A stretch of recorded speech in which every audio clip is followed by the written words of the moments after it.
Preposisi atau preposition itu menjadi salah satu parts of speech yang juga harus dikenal dan dipelajari, dipahami, digunakan sejak awal berbahasa Inggris ya.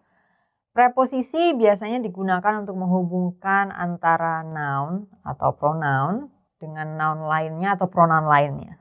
Nah, salah satu contoh preposisi itu kalau dalam bahasa Indonesia untuk, dari, kemudian di luar, di dalam, dan seterusnya.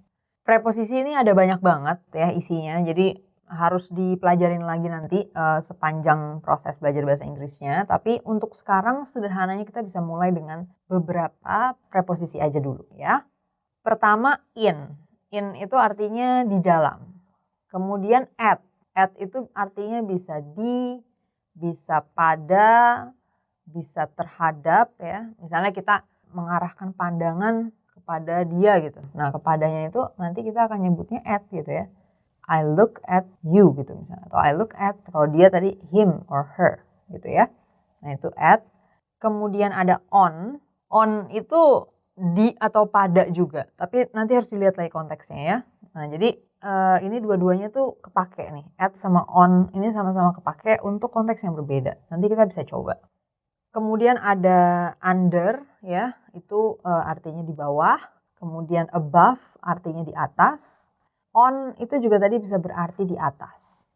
Tapi dia berbeda dengan above, dimana kalau on itu bendanya menempel biasanya ya.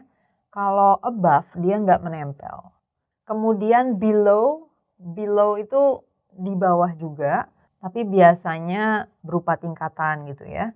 Nah, ini lagi-lagi akan ada konteksnya untuk memakai kata below. Tapi ini bisa diingat aja dulu sebagai bagian dari 100 atau 300 kosakata pertama yang perlu dipelajari, dipahami, dan dipakai gitu ya. Kemudian before itu sebelum, kemudian after itu sesudah, kemudian from dari, to untuk atau ke. Nah, sekarang kita cobain salah satu konteks untuk menggunakan beberapa di antara preposisi tadi.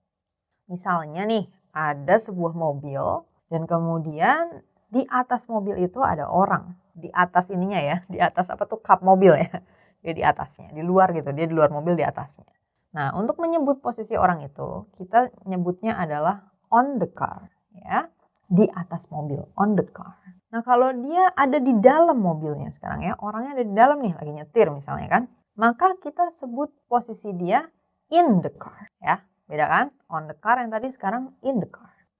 Berikutnya lagi, kalau misalnya dia nggak tahu lagi benerin mobil atau apa kan, dia tiduran misalnya di bawah mobil gitu.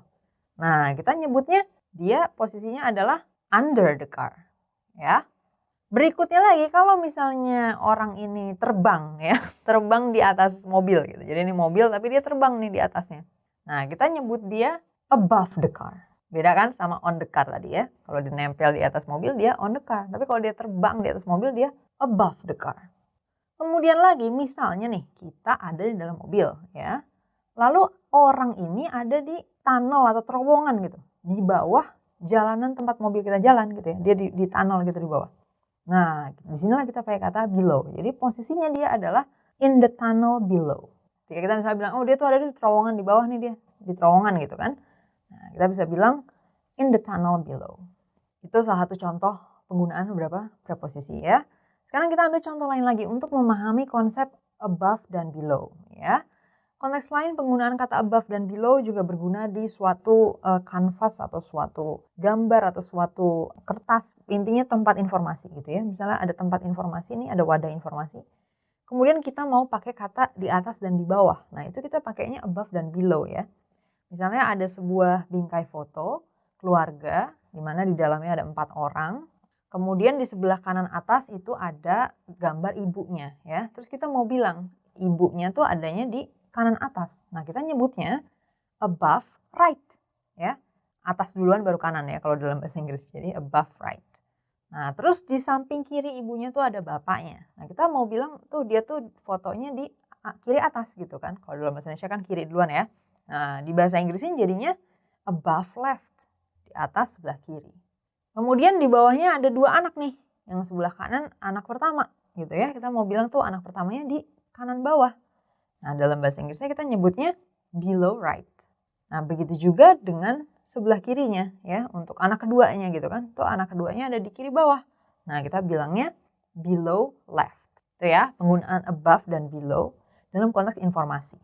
Begitu juga misalnya kita buka menu makanan gitu kan. Mungkin kita mau ngasih tahu seorang pelanggan atau ya seorang pengunjung atau apa, terus mau ngasih tahu nih menu makanan kita gitu kan. Nah, kalau kita mau ngasih tahu itu loh menu terbaiknya ada di kanan atas gitu kan. Nah, kita pakai above right. Kalau misalnya dia ada di sebelah kiri bawah dan kita bilang below left. Nah, dan seterusnya gitu ya. Untuk penggunaan yang lain-lain lagi, misalnya tadi at dan in gitu ya. Bedanya in sama at nih apa sih? Kalau misalnya kita lagi ngomong sama orang bahwa kita ada di mall gitu ya. Biasanya orang akan bilang I'm at the mall. Nah, padahal mall itu kan suatu ruangan dan kita ada di dalam situ ya. Tapi kenapa kita nyebutnya at the mall ya, bukan in the mall? Kenapa nggak bilang saya ada di dalam mall, in the mall gitu ya. Nah, karena at ini digunakan untuk merujuk pada lokasinya gitu. Jadi kita mau memberikan informasi mengenai lokasinya, bukan mengenai apakah kita lagi di dalam atau di atas tadi ya. Apakah kita in the mall atau on the mall gitu kan, di atap atau yang lainnya gitu ya. Tapi kita mau ngasih tahu lokasinya, kita cuma mau bilang bahwa kita ada di suatu lokasi. Nah, itulah kita pakai kata at. Misalnya kita lagi di pesta, nah kita bisa bilang at the party. Misalnya kita lagi di sekolah, at the school. Kita lagi di tempat kerja, at the office, dan seterusnya.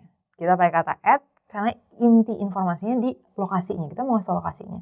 Kita bukan mau ngasih tahu apakah kita lagi di dalam atau di atas gedungnya atau di bawah ya kan, atau under atau di layer di bawahnya, tapi kita cuma mau ngasih tahu bahwa kita sedang ada di suatu lokasi dan disitulah kita menggunakan preposisi at.